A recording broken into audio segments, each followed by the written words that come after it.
ನಮಸ್ತೆ ಎಲ್ಲರಿಗೂ. ನಾವು ಜೆ.ಸಿ. ಸೂಪರ್ ಪ್ರೈವೇಟ್ ಲಿಮಿಟೆಡಿಂದ ನಾವು ನಮ್ಮ ಈ ಚಾನಲಿಂದ ಕೆಲವೊಂದು ಬ್ಯಾಂಕಿಂಗ್ ಇನ್ಫಾರ್ಮೇಷನ್ ನಿಮ್ಗೆ ಕೊಡ್ತಾ ಬಂದಿದ್ದೀವಿ, ಮುಂದೆ ಕೂಡ ಕೊಡ್ತೀವಿ. ಇವತ್ತು ನಾವು ಎಫ್ ಡಿ ಬಗ್ಗೆ ತುಂಬ ಜನಕ್ಕಿರುವಂತಹ ಕಾಮನ್ ಪ್ರಶ್ನೆಗಳಿಗೆ ಉತ್ತರ ಕೊಡಲಿಕ್ಕೆ ಮಾತಾಡ್ತಾ ಇದ್ದೀವಿ. ನಾನು ಎಫ್ ಡಿ ಮಾಡಬೇಕು ಮಾಡಿದ್ದೀನಿ, ಅದಕ್ಕೆ ಇಂಟ್ರೆಸ್ಟ್ ಹೇಗೆ ಏನು ಅಂತೇಳಿ ಡೀಟೇಲ್ಸ್ ಬೇಕಾಗಿತ್ತು.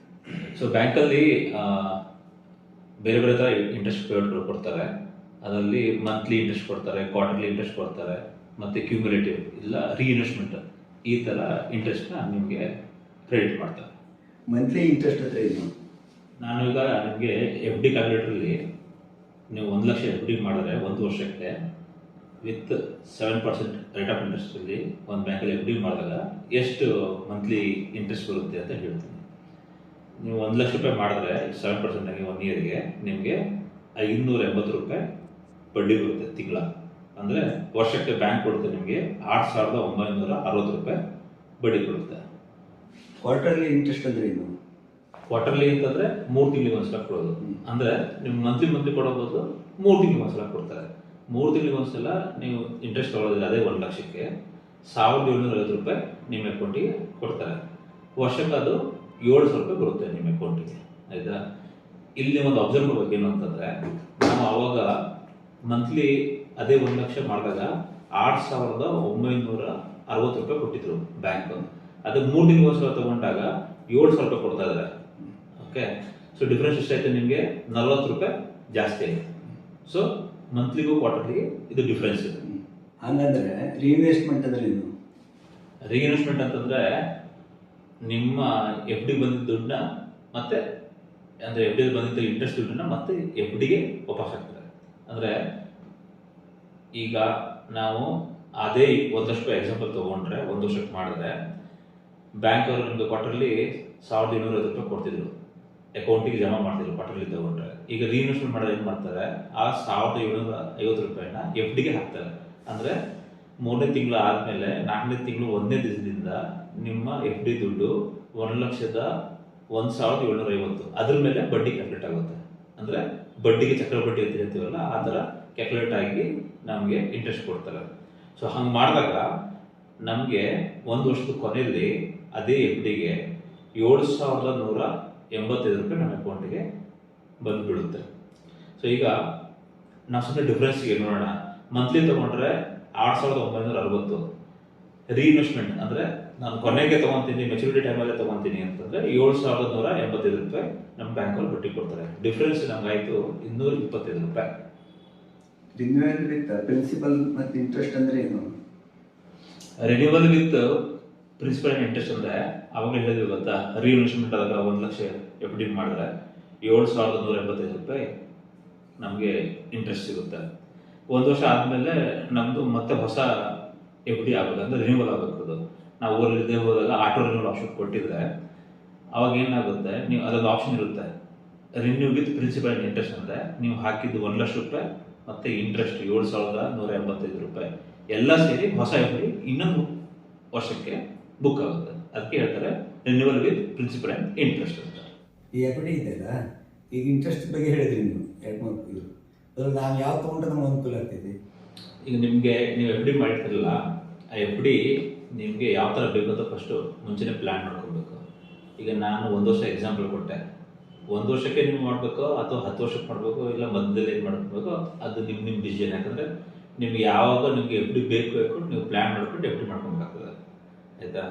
ಅದರಲ್ಲೂ ಇಂಟ್ರೆಸ್ಟ್ ಯಾವಾಗ ಬೇಕು, ಎಕ್ಸಾಂಪಲ್ ಕೆಲವೊಬ್ರು ಏನು ಮಾಡ್ತಾರೆ, ಒಂದು ಎಫ್ ಡಿ ಇಡ್ತಾರೆ, ಆ ಎಫ್ ಡಿನ ಆ ತಿಂಗಳು ಖರ್ಚಿಗೆ ಉಪಯೋಗಿಸ್ಕೊತಾರೆ. ಆ ಥರ ಅವಶ್ಯಕತೆ ಇದ್ರೆ ಮಾತ್ರ ಮಂತ್ಲಿ ಮಾಡ್ಕೊಬೇಕು. ಕ್ವಾರ್ಟರ್ಲಿ ಕೆಲವೊಬ್ರು ಬೇರೆ ಏನೋ 3 ತಿಂಗಳು ಒಂದ್ಸಲ ಏನೋ ಖರ್ಚಿರುತ್ತೆ, ಆ ಖರ್ಚಿಗೆ ನಮಗೆ ಸ್ವಲ್ಪ ಇಂಟ್ರೆಸ್ಟ್ ಬರಲಿ ಹೇಳ್ಕೊಂಡು ಕ್ವಾರ್ಟರ್ಲಿ ಪೇಔಟ್ ಇಂಟ್ರೆಸ್ಟ್ ತೊಗೊಂಡಿರ್ತಾರೆ. ಆಯಿತಾ? ಇನ್ನು ಕೆಲವೊಬ್ರು ಏನು ಮಾಡ್ತಾರೆ, ಗೊತ್ತಿಲ್ಲದೆ ಬ್ಯಾಂಕಲ್ಲಿ ಯಾಕೆ ನಾನು ದುಡ್ಡಿರ್ಬೇಕು, ಆ ದುಡ್ಡನ್ನ ನಾನು ತೊಗೊಂಡ್ಬಿಡ್ತೀನಿ, ಸುಮ್ಮನೆ ಬ್ಯಾಂಕಲ್ಲಿ ಯಾಕೆ ವೇಸ್ಟ್ ಮಾಡೋದು ಹೇಳ್ಕೊಂಡು ಎಫ್ ಡಿ ಇಂಟ್ರೆಸ್ಟ್ ಏನು ಬಂದಿರುತ್ತೆ ಅದನ್ನ ಮಂತ್ಲಿ ತೆಗಿತಿರ್ತಾರೆ. ಸೊ ಆ ಥರ ತೆಗೆದ್ರೂ ಉಪಯೋಗ ಇಲ್ಲ. ನಿಮಗೇನಾದರೂ ನೀವೊಂದು ಒಳ್ಳೆ ಎಫ್ ಡಿ ಮಾಡಿರ್ತೀರಿ, ಆ ಎಫ್ ಡಿ ಬಂದಿದ್ದು ಇಂಟ್ರೆಸ್ಟಿಂದನೇ ನನಗೆ ಈ ಖರ್ಚಿಗೆ ಸರಿ ಆಗುತ್ತೆ, ಇಲ್ಲ ಬೇರೆ ಇನ್ಕಮ್ಮೇ ಇಲ್ಲ ಅಂತಂದರೆ ಆವಾಗ ಮಾತ್ರ ಮಂತ್ಲಿ ಇಂಟ್ರೆಸ್ಟ್ ಇಲ್ಲ ಕ್ವಾರ್ಟರ್ಲಿ ಇಂಟ್ರೆಸ್ಟ್ ತೊಗೋಬೇಕು. ಇಲ್ಲ ನನಗೇನು ಉಪಯೋಗ ಇಲ್ಲ, ಎಫ್ ಡಿ ನಮ್ಗೆ ಬೇಕಾದಾಗ ತೊಗೊಂಡು ಅಲ್ಲಿ ತನಕ ಬ್ಯಾಂಕಲ್ಲೇ ಇರಲಿ ಅಂತಂದ್ರೆ ನೀವು ಕ್ಯುಮುಲೇಟಿವ್ ಅಥವಾ ರೀಇನ್ವೆಸ್ಟ್ಮೆಂಟ್ ಆಪ್ಷನ್ ತೊಗೊಂಡ್ರೆ ಒಳ್ಳೇದು. ಏನಕ್ಕೆ ಅಂತಂದ್ರೆ ಬಡ್ಡಿ ಆ್ಯಡ್ ಆಗುತ್ತೆ. ನಾನು ಹೇಳಿದಲ್ಲ, ಕ್ವಾರ್ಟರ್ಲಿ ಏನು ಇಂಟ್ರೆಸ್ಟ್ ಬಂದಿರುತ್ತೆ ಆ ಇಂಟ್ರೆಸ್ಟು ಪ್ರಿನ್ಸಿಪಲ್ ಆ್ಯಡ್ ಆಗಿ ಬಡ್ಡಿ ಬರುತ್ತಲ್ಲ, ಚಕ್ರ ಬಡ್ಡಿ ಥರ ವರ್ಕ್ ಆಗ್ತಾ ಹೋಗುತ್ತೆ. ಸೊ ಅಲ್ಲಿ ನಿಮ್ಗೆ ಜಾಸ್ತಿ ಪ್ರಾಫಿಟ್. ಸೊ ನಿಮಗೆ ಸದ್ಯಕ್ಕೆ ಯಾವುದೇ ದುಡ್ಡಿನ ಅವಶ್ಯಕತೆ ಇಲ್ಲ ಅಂತಂದ್ರೆ ನೀವು ರೀಇನ್ವೆಸ್ಟ್ಮೆಂಟಿಗೆ ಹೋಗೋದು ತುಂಬ ಉತ್ತಮ. ಆಟೋ ರಿನ್ಯೂವಲ್ ಮಾಡಿಕೊಂಡ್ರೆ ನಮಗೆ ಉಪಯೋಗ ಆಗ್ತಿದೆ. ಆಟೋ ರಿನ್ಯೂವಲ್ ಅಂದ್ರೆ ಈಗ ನಾವು ಅವಾಗಲೇ ಮಾತಾಡ್ತಿದ್ವಿ, ಈಗ ನಾವು ಇದು ಎಫ್ ಡಿ 1 ವರ್ಷಕ್ಕೆ ಮಾಡೋಣ ಅಂತ ಹೇಳ್ಕೊಂಡು 1 ವರ್ಷ ಆದ್ಮೇಲೆ ನೀವು ಬ್ಯಾಂಕಿಗೆ ಹೋಗದೇ ಇರಲಿ, ಆಟೋ ರಿನ್ಯೂವಲ್ ಅಂತ ತಗೊಂಡ್ರೆ ಅದು ಮತ್ತೆ 1 ವರ್ಷಕ್ಕೆ ಆಟೋ ರಿನ್ಯೂವಲ್ ಆಗುತ್ತೆ. ಅದೇ ತರ ಅದಕ್ಕೆ ಇಷ್ಟು ದಿವಸ ಅಂತಿಲ್ಲ, ಯಾವ ಎಲ್ಲಿ ತನಕ ಹೋಗಿ ನೀವು ಅದನ್ನ ಕ್ಲೋಸ್ ಮಾಡ್ತಿಲ್ಲ, ಚೇಂಜ್ ಮಾಡ್ತೀವಿ, ಅಲ್ಲಿ ತನಕ ಆಟೋ ರಿನ್ಯೂವಲ್ ಆಗ್ತಾನೇ ಇರುತ್ತೆ. ಓಕೆ, ನೀವು ಹೋಗ್ಬೇಕು, ಬ್ರಾಂಚಿಗೆ ಹೋಗ್ಬೇಕು, ರಿಕ್ವೆಸ್ಟ್ ಕೊಡ್ಬೇಕು ಅಂತ ಇರೋದಿಲ್ಲ. ಇದೆಲ್ಲ ಯಾಕೆ ನೆನಪಾಗುತ್ತೆ ಅಂದ್ರೆ, ಈಗ ನಿಮ್ಗೆ ದುಡ್ಡಿನ ಅವಶ್ಯಕತೆ ಇಲ್ಲ, ನಿಮ್ಗೆ ಅಲ್ಲಿ ಹೋಗಕ್ಕಾಗೋದಿಲ್ಲ ಆ ಥರ ಇತ್ತು ಅಂತಂದ್ರೆ ಆಟೋ ರಿನ್ಯೂವಲ್ ಮಾಡ್ಕೊಂಡ್ಬಿಟ್ರೆ ಆಟೋಮೆಟಿಕ್ ಆಗ್ತಾ ಇರುತ್ತೆ. ಆದ್ರೆ ಇಲ್ಲಿ ಒಂದು ನೋಡ್ಕೊಬೇಕು, ಈಗ ನೀವು ಆವಾಗಲೇ ನಾನು ಕೆನರಾ ಬ್ಯಾಂಕ್ ರೆಂಟ್ ತೋರಿಸಿದ್ದೆ 1 ವರ್ಷಕ್ಕೆ ಎಕ್ಸಾಂಪಲ್. ಇವಾಗ ಸೀನಿಯರ್ ಸಿಟಿಜನ್ಗೆ ಹತ್ತಿರ 6.75 ಇಂಟ್ರೆಸ್ಟ್ ರೇಟ್. ಇದು ಇವಾಗಿನ ರೇಟ್. 1 ವರ್ಷ ಆದ್ಮೇಲೆ ಅದು ರೇಟ್ ಆಫ್ ಇಂಟ್ರೆಸ್ಟ್ ಜಾಸ್ತಿನೂ ಆಗ್ಬೋದು, ಕಮ್ಮಿನೂ ಆಗ್ಬೋದು. ಅವಾಗ ರಿನ್ಯೂವಲ್ ಆಗ್ಬೇಕಂದ್ರೆ ಅವತ್ತಿನ ಸೆಕೆಂಡ್ ರೇಟ್ ಇತ್ತಲ್ಲ ಅದೇ ರೇಟಿಗೆ ಹೊಸ ಬುಕಿಂಗ್ ಆಗುತ್ತೆ. ಓಕೆ, ಅಕೌಂಟ್ ನಂಬರ್ ಅದೇ ಇರುತ್ತೆ, ಏನು ಚೇಂಜಸ್ ಆಗಲ್ಲ. ಬಟ್ ಆಟೋ ರಿನ್ಯೂವಲ್ ಆಗ್ತಾ ಇರುತ್ತೆ, ಆಟೋಮೆಟಿಕ್ ಆಗ್ತಾ ಇರುತ್ತೆ. ಅವತ್ತಿನ ಏನ್ ರೇಟ್ ಇದೆ ಅದೇ ರೇಟಿಗೆ ಆಗ್ತಾ ಇರುತ್ತೆ. ಆಟೋ ಕ್ಲೋಸರ್ ಹಂಗೆ ಆಟೋ ಕ್ಲೋಸರ್ ಅಂತ ಏನು ಅಂತಂದ್ರೆ 1 ವರ್ಷ ಆದ್ಮೇಲೆ ಆಟೋಮೆಟಿಕ್ ಎಫ್ ಡಿ ಕ್ಲೋಸರ್ ನಿಮ್ಮ ಅಕೌಂಟಿಗೆ ಬಂದ್ಬಿಡ್ತದೆ. ಅಂದ್ರೆ ಇವತ್ತು 16ನೇ ತಾರೀಕು ಅಂತ ಅನ್ಕೊಂಡ್ರೆ ಮುಂದಿನ ವರ್ಷ ಇದೇ ಡೇಟಿಗೆ ನಿಮ್ಮ ಅಕೌಂಟಿಗೆ ಆ ಎಫ್ ಡಿ ಪ್ಲಸ್ ಇಂಟ್ರೆಸ್ಟ್ ಏನೇನು ಬೇಕು ಅದ್ರದ್ದು ಏನು ಸಂಬಂಧಪಟ್ಟಿದೆಲ್ಲ ನಿಮ್ಮ ಅಕೌಂಟಿಗೆ ಆಟೋಮೆಟಿಕ್ ಕ್ರೆಡಿಟ್ ಆಗ್ಬಿಡ್ತದೆ. ಓಕೆ, ನಾವು ಆಟೋ ಕ್ಲೋಸರ್ಗಿಂತ ಆಟೋ ರಿನ್ಯೂವಲ್ ಮಾಡ್ಕೊಳ್ಳಿ ಅಂತ ಹೇಳೋದು ಏನಕ್ಕೆ ಅಂತಂದ್ರೆ, ಈಗ ನೀವೆಲ್ಲರೂ ಹೋಗಿರ್ತೀರಿ, ನಿಮ್ಗೆ ಏನೋ ಅವಶ್ಯಕತೆ ಇರುತ್ತೆ ಹೇಳ್ಕೊಂಡು ಆಟೋ ಕ್ಲೋಸರ್ ಮಾಡಿ ಅಕೌಂಟಿಗೆ ಬಂದ್ಬಿಡಿ ದುಡ್ಡು, ಆಮೇಲೆ ನಾವು ಯೋಚನೆ ಮಾಡ್ತಾರೆ ನೀವು ಅನ್ಕೊಂಡಿರ್ತೀರಿ. ಅವತ್ತು ದಿವಸ ನಿಮ್ಗೆ ಉಪಯೋಗ ಬಂದಿರೋದಿಲ್ಲ, ಇಲ್ಲ ಅವಶ್ಯಕತೆ ಬಂದಿರೋದಿಲ್ಲ, ನೀವೆಲ್ಲೋ ಇರ್ತೀರಿ. ಅವಾಗ ಏನಾಗುತ್ತೆ, ಅದಕ್ಕೆ ಎಸ್ ಬಿ ಇಂಟ್ರೆಸ್ಟ್ ರೇಟ್ ಬಂದ್ಬಿಡುತ್ತೆ. ಯಾಕಂದ್ರೆ ಎಫ್ ಡಿ ಇಂದ ಬಂದು ಎಸ್ ಬಿ ಬಿದ್ದಿರುತ್ತೆ, ನೀವು ಮರ್ತ್ಬಿಡ್ತೀರಿ. ಅದೆಲ್ಲಿ ತನಕ ಹಂಗೆ ಎಸ್ ಬಿ ಬಿದ್ದಿರುತ್ತೆ, ಬರೀ ಎಸ್ ಬಿ ಇಂಟ್ರೆಸ್ಟ್ ರೇಟ್ ಬರುತ್ತೆ. ನಿಮ್ಗೆ ಅಲ್ಲಿ ಏನಂದ್ರೆ ಒಂದು 4-5% ಲಾಸ್ ಆಗುತ್ತೆ. ಅದಕ್ಕೆ ಆಟೋ ರಿನ್ಯೂವಲ್ ಕೊಟ್ಬಿಟ್ರೆ ಅಕಸ್ಮಾತ್ ನಿಮ್ಗೆ ಅವಶ್ಯಕತೆ ಇದ್ರು ಮತ್ತೆ ಬಂದು ಕ್ಲೋಸ್ ಮಾಡ್ಕೊಬೋದು. 1 ವರ್ಷದ ಬಂದೇ ಬರುತ್ತೆ ನಿಮಗೆ ಇಂಟ್ರೆಸ್ಟ್. ಅದ್ರ ಮೇಲ್ಗಡೆ ಏನಿರುತ್ತಲ್ಲ ಅದು ಸ್ವಲ್ಪ ಇಂಟ್ರೆಸ್ಟ್ ಕಮ್ಮಿ ಬರುತ್ತೆ, ತೊಂದರೆ ಇಲ್ಲ. ಬಟ್ ನೀವೇನಾದ್ರು ಬರ್ಲಿಲ್ಲ ಅಂತಂದ್ರೆ ಅಥವಾ ಹೋಗಕ್ಕಾಗಿಲ್ಲ ಬ್ಯಾಂಕಿಗೆ, ಇನ್ನೊಂದಿನ ಇತ್ತು ಅಂತಂದ್ರೆ ಅವಾಗ ಆಟೋ ಕ್ಲೋಸರ್ ಮಾಡಿದ್ರೆ ಲಾಸ್ ಆಗುತ್ತೆ. Okay, but auto closure option ಇದೆ. ನನ್ನ ಫ್ರೆಂಡ್ ಒಬ್ಬ ಎಫ್ ಡಿ ಮೇಲೆ ಲೋನ್ ತೆಗೆದುಕೊಂಡು ಅಂತ ಹೇಳಿದ್ದೆ. ಅಂದ್ರೆ ಏನದು ಎಫ್ ಡಿ ಮೇಲೆ ಲೋನ್ ಅಂತಂದ್ರೆ, ಈಗ ಎಕ್ಸಾಂಪಲ್ ನಾವು 1 ಲಕ್ಷ ಎಫ್ ಡಿ ಇಟ್ಟಿರ್ತೀವಿ ಬ್ಯಾಂಕಲ್ಲಿ. ಓಕೆ, ಈಗ ನಿಮಗೆ 1 ವರ್ಷಕ್ಕೆ ಇಟ್ಟಿರ್ತೀವಿ, ಸಡನ್ ಆಗಿ ನಿಮ್ಗೊಂದು 6ನೇ ತಿಂಗಳಿಗೆ ಏನಾದ್ರು ಅವಶ್ಯಕತೆ ಬಂತು, ಒಂದು 50,000 ನನಗೆ ದುಡ್ಡು ಬೇಕು ಅಕೌಂಟ್, ಆಯ್ತಾ? ಆವಾಗ ನೀವು ಬ್ಯಾಂಕಿಗೆ ಹೋಗಿ ದುಡ್ಡು ತೆಗಿಯೋ ಬದಲು ನೀವು ಈ ಲೋನ್ ತಗೊಬೋದು, ಆಯ್ತಾ? ಉಪಯೋಗ ಏನು ಅಂತಂದ್ರೆ, ಈ ಲೋನ್ ತಗೊಳ್ಳೋದು ನಿಮ್ಗೆ 50,000 ಮತ್ತೆ ಎಲ್ಲಿಂದನೂ ಬರುತ್ತೆ, ಇನ್ನು ಸ್ವಲ್ಪ ದಿನ ಬಿಟ್ಟು ಬರೋ ಅದಿರುತ್ತೆ. ಅದಕ್ಕೆ ಸದ್ಯಕ್ಕೆ ನಿಮ್ಮ ಹತ್ರ ದುಡ್ಡಿಲ್ಲ, ಅದಕ್ಕಾಗಿ ನೀವೇನ್ ಮಾಡ್ತೀರಿ, ಬ್ಯಾಂಕ್ ಹತ್ರ ಇರೋ ಎಫ್ ಡಿ ಮೇಲೆ ಲೋನ್ ಮಾಡ್ಕೊತೀರಿ. ಅದ್ರಲ್ಲಿ 2 ಲೋನ್ ಬರುತ್ತೆ, ಒಂದು ಟರ್ಮ್ ಲೋನ್ ಬರುತ್ತೆ, ಇನ್ನೊಂದು ಓಡಿ ಬರುತ್ತೆ. ಟರ್ಮ್ ಲೋನ್ ಅಂದ್ರೆ ಏನು, ನೀವು ಒಂದ್ಸಲ ದುಡ್ಡು ತಗೊಂಡ್ರೆ ಫುಲ್ 50,000 ಲೋನ್ ಮಾಡಿದ್ರೆ 50,000 ನಿಮ್ಮ ಅಕೌಂಟಿಗೆ ಜಮಾ ಆಗ್ಬಿಡ್ತದೆ. ಓಡಿ ತಗೊಂಡ್ರೆ 50,000 ಓಡಿ ಲಿಮಿಟ್ ಸೆಟ್ ಆಗಿರುತ್ತೆ. 50,000 ನೀವು ಎಷ್ಟು ತಗೊಂತೀರಿ ಅಷ್ಟಕ್ಕೆ ಮಾತ್ರ ಬಡ್ಡಿ ಹಾಕ್ತಾರೆ ಬ್ಯಾಂಕ್ ಅವರು. ಓಕೆ, 2 ನಿಮ್ಗೆ ಇರುತ್ತೆ. ಬಟ್ ಇದು ನೀವು ಯಾವಾಗ ತಗೋಬೇಕು ಅಂತಂದ್ರೆ, ನೀವು ಈಗ ದುಡ್ಡು ತಗೊಂಡ್ರೆ ನಂಗೆ ಮತ್ತೊಂದು ಸಲ ದುಡ್ಡು ಬರುತ್ತೆ, ಮತ್ತೆ ವಾಪಸ್ ನಾನು ಲೋನ್ ಅಕೌಂಟಿಗೆ ಹಾಕೊಂತೀನಿ ಅಂದ್ರೆ ಮಾತ್ರ ಉಪಯೋಗ ಆಗ್ತದೆ. ನಿಮ್ಗೆ ದುಡ್ಡೇ ಬರೋದಿಲ್ಲ ಅಂತಂದ್ರೆ ಲಾಸ್. ಏನಕ್ಕೆ ಅಂತಂದ್ರೆ, ಈಗ ನಾನು ಹೇಳಿದ್ನಲ್ಲ, ಕೆನರಾ ಬ್ಯಾಂಕ್ ಅಲ್ಲಿ ನಮಗೆ 1 ಇಯರ್ಗೆ 6.75 ರೇಟ್ ಆಫ್ ಇಂಟ್ರೆಸ್ಟ್ ಇದೆ. ಓಕೆ, ಲೋನ್ ತಗೊಂಡ್ರೆ ತಗೊಂಡಿದ್ದ ಅಮೌಂಟಿಗೆ ಅವರು ಈ ಏನು ಎಫ್ ಡಿ ಇದೆ ಅದ್ರ ಮೇಲೆ 2% ಹಾಕ್ತಾರೆ. ಒಂದೊಂದು ಬ್ಯಾಂಕಲ್ಲಿ ಬೇರೆ ಬೇರೆ ತರ ಇದೆ, ಬಟ್ ಅವರೇಜ್ ಆಗಿ 2% ಜಾಸ್ತಿ, ಅಂದ್ರೆ 6.75 ಇರೋದು 8.75 ಲೋನಿಗೆ ಬರುತ್ತೆ. ಅಂದ್ರೆ 50,000 ನೀವು ಡ್ರಾ ಮಾಡಿರ್ತೀರಿ, ಲೋನ್ ತಗೊಂಡಿರ್ತೀರಿ, ಅದಕ್ಕೆ 8.75 ಇಂಟ್ರೆಸ್ಟ್ ಇರುತ್ತೆ. ಎಫ್ ಡಿಗೆ 6.75 ಇರುತ್ತೆ, ಅಂದ್ರೆ ನೀವು 2% ಎಕ್ಸ್ಟ್ರಾ ಕಟ್ತಾ ಇದ್ದೀರಿ. ಓಕೆ, ಸೊ ನಾನು ಅದಕ್ಕೆ ಹೇಳಿದ್ದು, ನೀವು ಲೋನ್ ತಗೋಬೇಕು ಅಂತಂದ್ರೆ ಎಫ್ ಡಿ ಮೇಲೆ ವಾಪಸ್ ದುಡ್ಡು ಬರುತ್ತೆ. ಎಫ್ ಡಿ ನ ಮೇಲೆ ಲೋನ್ ತಗೊಂಡು ಕ್ಲೋಸ್ ಮಾಡ್ಬೇಕಂದ್ರೆ ಮಾತ್ರ ತಗೋಬೇಕು, ಇಲ್ಲ ಅಂತಂದ್ರೆ ತಗೊಂಡ್ರೆ ಲಾಸ್. ಓಕೆ, ಸೊ ಇದು ಲೋನ್ ತಗೊಂಡ್ರೆ ಏನು ಉಪಯೋಗ ಅಂತಂದ್ರೆ, 1 ಲಕ್ಷ ರೂಪಾಯಿ ಎಫ್ ಡಿ ಏನ್ ಮಾಡ್ತೀವಲ್ಲ ಅದು ಹಂಗೆ ಇರುತ್ತೆ, ಅದು ಕ್ಲೋಸ್ ಆಗತ್ತೇ ಇಲ್ಲ. ಅದಕ್ಕೇನು ರೇಟ್ ಆಫ್ ಇಂಟ್ರೆಸ್ಟ್ ಇರುತ್ತೆ ಅದು ಹಂಗೆ ಇರುತ್ತೆ. ನಿಮಗೆ ಪ್ರಾಫಿಟ್ ಆಗುತ್ತೆ ಜಾಸ್ತಿ. ಓಕೆ, ಈಗ ನೀವು ಅದು ಕ್ಲೋಸ್ ಮಾಡಿದ್ರೆ ಮತ್ತೆ ಹೊಸ ಎಫ್ ಡಿ ಮತ್ತೆ ಹೊಸ ಎಫ್ ಡಿ ಮತ್ತೆ ಹೊಸದಾಗಿಂದ ಶುರು ಮಾಡ್ಬೇಕು ನೀವು. ಅದಕ್ಕಾದ್ರೆ ಹಂಗಲ್ಲ, ಹಂಗೇ ಇರುತ್ತೆ. ಅಂದ್ರೆ ಒಂದು ವರ್ಷ ಕಂಟಿನ್ಯೂ ಕೌಂಟ್ ಆಗ್ತಾ ಇರುತ್ತೆ.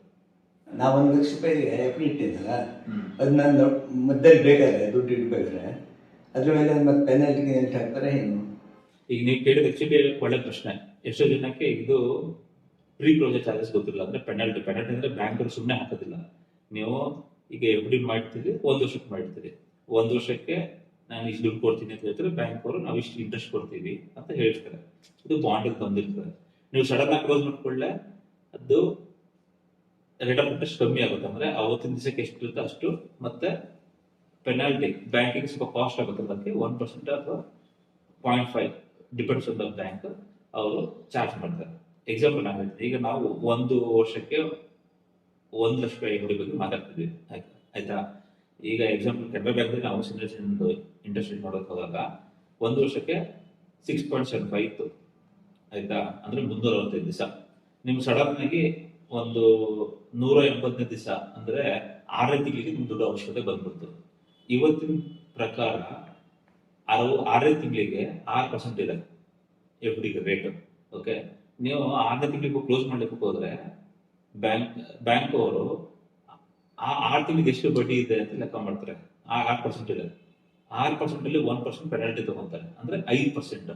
5% 180 ಡೇಸ್ಗೆ ಕ್ಯಾಲ್ಕುಲೇಟ್ ಮಾಡಿ ಆನ್ಯುವಲ್ಲಿ ನಿಮ್ಮ ಅಕೌಂಟಿಗೆ ಕ್ರೆಡಿಟ್ ಕೊಡ್ತಾರೆ. ಓಕೆ, ಸೊ ನೀವು ಮಾಡಿದ ಎಫ್ ಡಿ ಆಕ್ಚುಲಿ 6.75ಗೆ, ಬಟ್ 6 ತಿಂಗಳಿಗೆ ಇರೋದು 6%.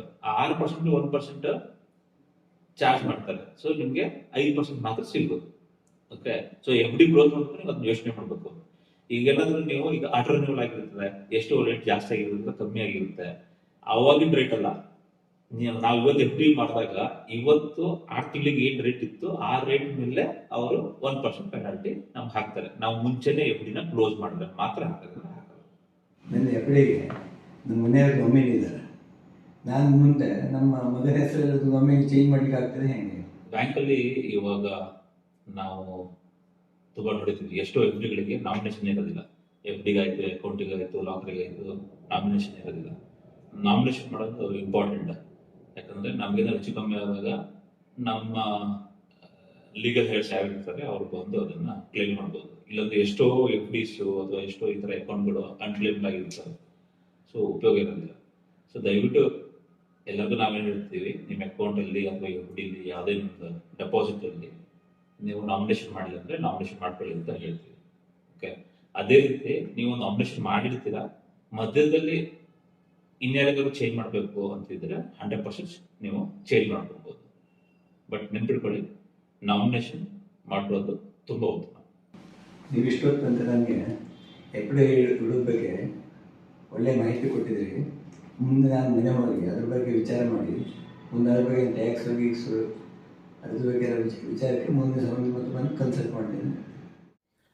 ಇವಾಗ ನಾವೇನು ಎಫ್ ಡಿ ಬಗ್ಗೆ ಡಿಸ್ಕಸ್ ಮಾಡಿದ್ವಲ್ಲ, ನಿಮಗೆ ಅದ್ರದ್ದು ಏನಾದ್ರು ಉಪಯೋಗ ಆಗಿದ್ರೆ ದಯವಿಟ್ಟು ನಮ್ಮ ವಿಡಿಯೋನ ಲೈಕ್ ಮಾಡಿ, ಸಬ್ಸ್ಕ್ರೈಬ್ ಮಾಡಿ. ಅದೇ ರೀತಿ ನಿಮಗೆ ಯಾವುದೇ ಬ್ಯಾಂಕ್ ರಿಲೇಟೆಡ್ ಅಥವಾ ಫೈನಾನ್ಸ್ ರಿಲೇಟೆಡ್ ಏನಾದ್ರು ಕ್ವಶನ್ಸ್ ಇದ್ದರೆ ಕಮೆಂಟ್ ಮಾಡಿ, ನಾವು ಅದಕ್ಕೆ ಉತ್ತರ ಕೊಡಲಿಕ್ಕೆ ಪ್ರಯತ್ನ ಪಡ್ತೀವಿ. Thank you.